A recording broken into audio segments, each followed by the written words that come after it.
Good afternoon, everyone. It's Josh here now from PokeJax. Hope you're having a terrific Sunday. I want to get better at documenting the journey, as DJ would call it. So recently, I had an order from distribution, and distribution sent this order to my old address. All three orders sent to Jacksonville, Florida.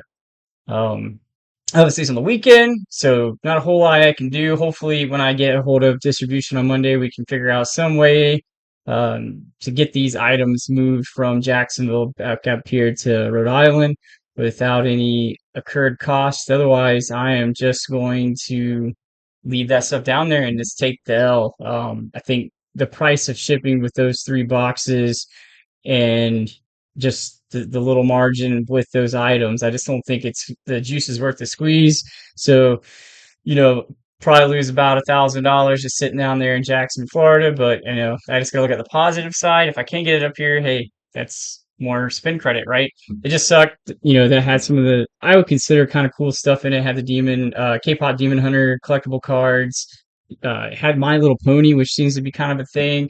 I found like a little niche and they were kind of excited about being able to get some products, but now it's sitting down in Jacksonville, Florida. Also had some Warhammer, which I know that is a big game piece, type army game.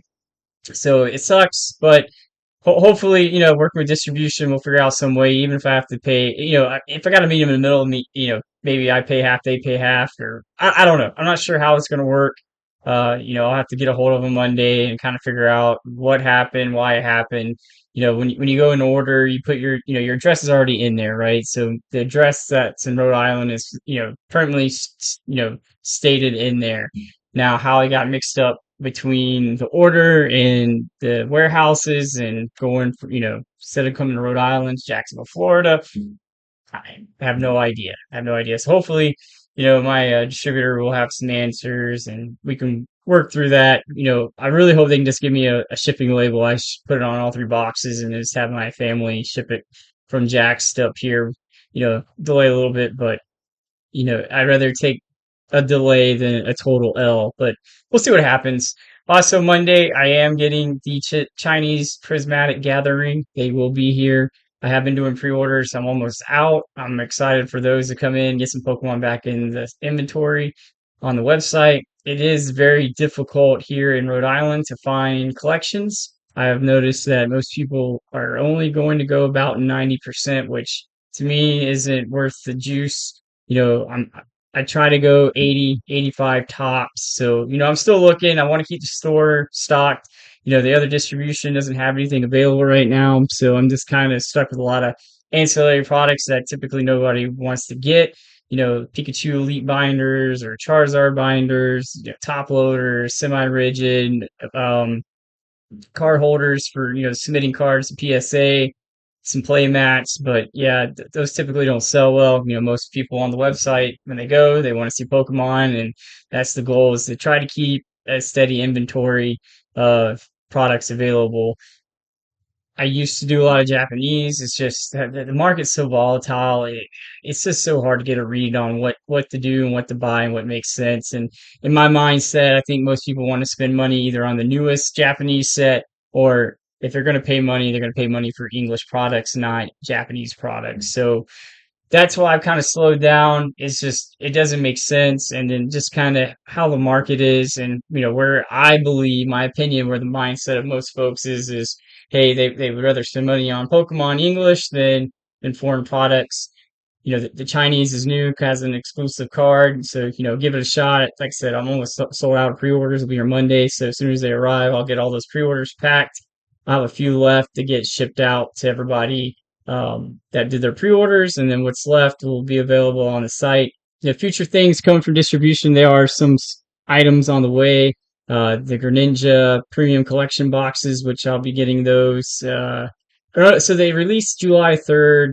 Got the 4th of July weekend. What I'm thinking about doing is just having those shipped with my Pitch Black that'll be coming in. I think it just makes more sense. It'll give more opportunities for people to get product. And as of right now, still, I plan on doing MSRP lottery. We'll see how many I get. I might split it in half and do half MSRP lottery, half like in between market and MSRP. So it's still at a fair price, gives people an opportunity to get some product. and it's not a complete arm and a leg. Uh, have to, I hate doing that, but this is a business. It is difficult decisions sometimes you have to make. But I think, trying to keep the price at a fair, reasonable thing that's always the goal. But we'll see. I might keep it all MSRP lottery for this round, and we'll see what happens with the next sets that come out. But there are some gaps. Like I said, the premium collection comes out in July. Pitch Black comes out in July. There's also some more tens coming out for Ascended Heroes. I think that's like in August. So there's like these small little fillers in between releases, and the releases, that's the ones I do the MSRP lottery on for booster boxes, ETBs, and bundles. I don't, the tens and all that. Usually I put on the website at MSRP. You still got to pay shipping, but that gives out people, people an opportunity to get product and not have to go through the MSRP lottery. And then whatever I can get through my second distro, it is what it is. Like I said, it's a higher price. Most of those things are steel cases. So, I go off the steel case market, what I paid for, and try to, reduce the price as much as possible to make it fair and make a small margin at the same time. Because a lot of that small margin goes back into shipping, getting shipping materials goes into distro. Like I said, everything the business does goes into distribution or getting Chinese, Japanese, or through that second distro as well. Other than that, this is just a relatively short video. I just wanted to talk about the distribution blunder that happened. Sucks. Hopefully we can get that worked through. Even the pros make mistakes as well. It takes a lot for me to get 0 to 100. Hopefully, when I talk to them on the phone Monday, we can come up with a solution to a problem. Either they credit or they give me a shipping label to get a ship from Jack's up here. Hopefully we can find some way to meet in the middle and be mutual. Like I said, it takes a lot for me to get angry. I've been doing military for almost 20 years, so I have a very high tolerance to, mistakes and everything. Being an engineer, you always get bad news. So I take bad news extremely well. But other than that, I wish y'all nothing but the best. Again, thank you so much. This channel, the business, it couldn't be done without y'all. I can never express how grateful and all the gratitude I have for each and every single one of y'all. So thank you very much. And y'all have a blessed Sunday. 904 out.